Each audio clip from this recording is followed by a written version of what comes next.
When a sudden disaster wipes out a neighborhood, people immediately look to the top for help. During Hurricane Sandy in 2012, Governor Chris Christie took the lead as head of state for New Jersey, holding town hall meetings to manage the rebuilding process and personally urging residents to stay safe. Governors act as localized commanders-in-chief. They deploy their state's National Guard, part-time soldiers who leave their civilian jobs to keep order and deliver immediate relief right in their own backyards.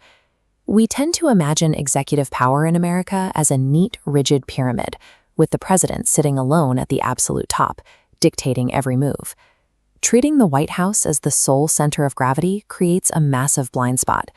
It overlooks the specialized state and local machinery that actually organizes resources and executes emergency response at the community level.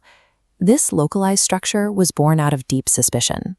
Early American colonists dealt with British-appointed governors who answered only to the king.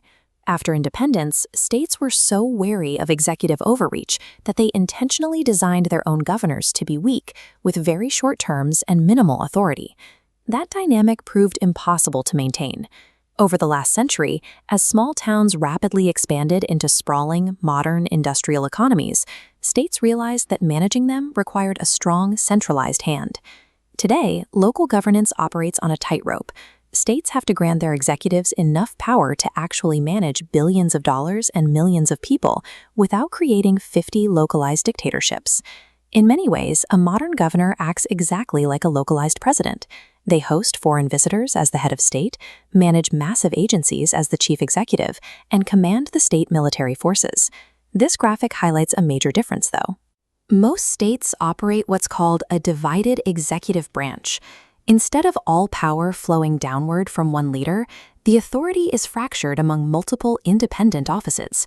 A U.S. president appoints their cabinet. A governor rarely has that luxury. Citizens often vote separately to elect the Attorney General, the Secretary of State, and other top leaders. Because of this, a governor can easily end up sharing the executive branch with fierce political rivals. They might have entirely different agendas and zero obligation to cooperate with the governor's office. Even with that friction, governors still hold the pen. They set the legislative agenda, propose the state budget, and wield immense influence over lawmakers to get their policies signed into law. By splintering executive power, states intentionally limit absolute control. It forces a level of coalition building and internal compromise that the federal Oval Office rarely navigates. To navigate messy budget battles, most governors wield a powerful tool that the U.S. president is legally denied. Looking at this mock spending bill, we can see the line item veto in action. When a state legislature passes a massive funding package, a governor doesn't have to accept or reject the whole thing. They can surgically strike out specific funding programs they don't like and sign the rest of the document into law. Zooming down to the municipal level, the structure splinters even further. Local governments have no independent legal status. They are created entirely by the state. This turns cities and towns into testing grounds for distinctly different management styles. About half of U.S. cities use the traditional mayor-council system. In large cities, a strong mayor has heavy executive power, vetoing laws and firing department heads. But in smaller towns, you often find a weak mayor system, where the mayor is mostly ceremonial and the city council makes all real policy decisions. Other cities separate politics from administration entirely, using a council-manager system.